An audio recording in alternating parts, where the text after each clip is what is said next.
चलो देखो एक्सरसाइज 3.4 सवाल नंबर तीसरा। सवाल में है कि बताइए कैसे एक वर्ग, एक चतुर्भुज है, एक समानांतर चतुर्भुज भी है, एक समचतुर्भुज भी है और एक आयत भी है।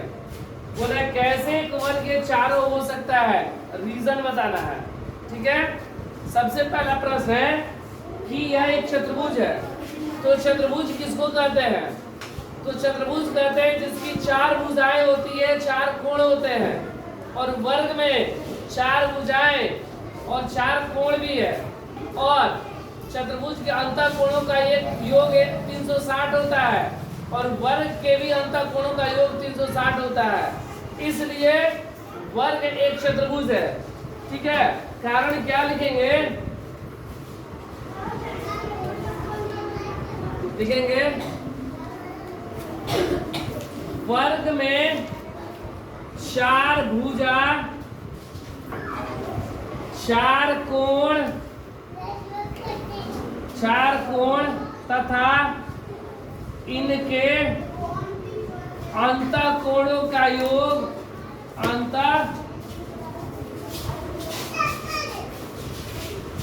कोणों का योग 360 डिग्री होता है।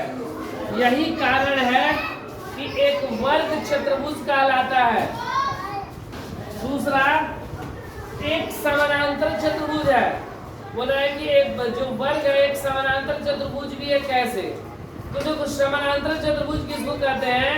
जिसके आमने सामने की भुजा बराबर एवं समानांतर होती है, और वर्ग का भी आमने सामने की भुजा बराबर होते हैं और ये आपस में समानांतर होते हैं।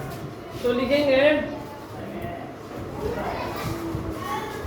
वर्ग के सम्मुख भुजा, आमने सामने मतलब सम्मुख भुजा बराबर एवं समानांतर होते हैं, समानांतर होते हैं। इसलिए प्रत्येक वर्ग एक समानांतर चतुर्भुज भी है। तीसरा बोल रहा है एक समचतुर्भुज। और देखो वर्ग की जो चारों भुजाएं होती है वह आपस में बराबर होते हैं, और समचतुर्भुज की भी चारों भुजाएं आपस में बराबर होते हैं। इसलिए प्रत्येक वर्ग एक समचतुर्भुज है। तो क्या लिखेंगे?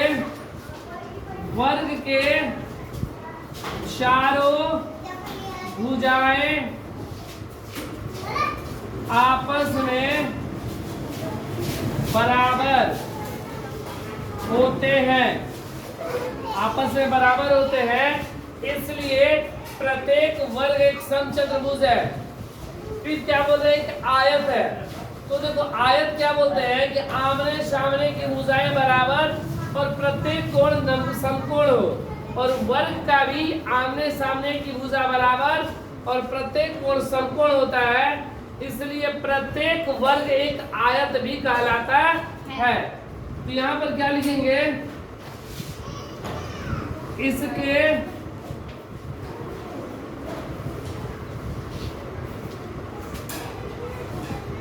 सम्मुख ना, इसके सम्मुख भुजा बराबर तथा प्रत्येक कोण 90 डिग्री अर्थात समकोण होता है। इसलिए प्रत्येक वर्ग एक आयत भी कहलाता है।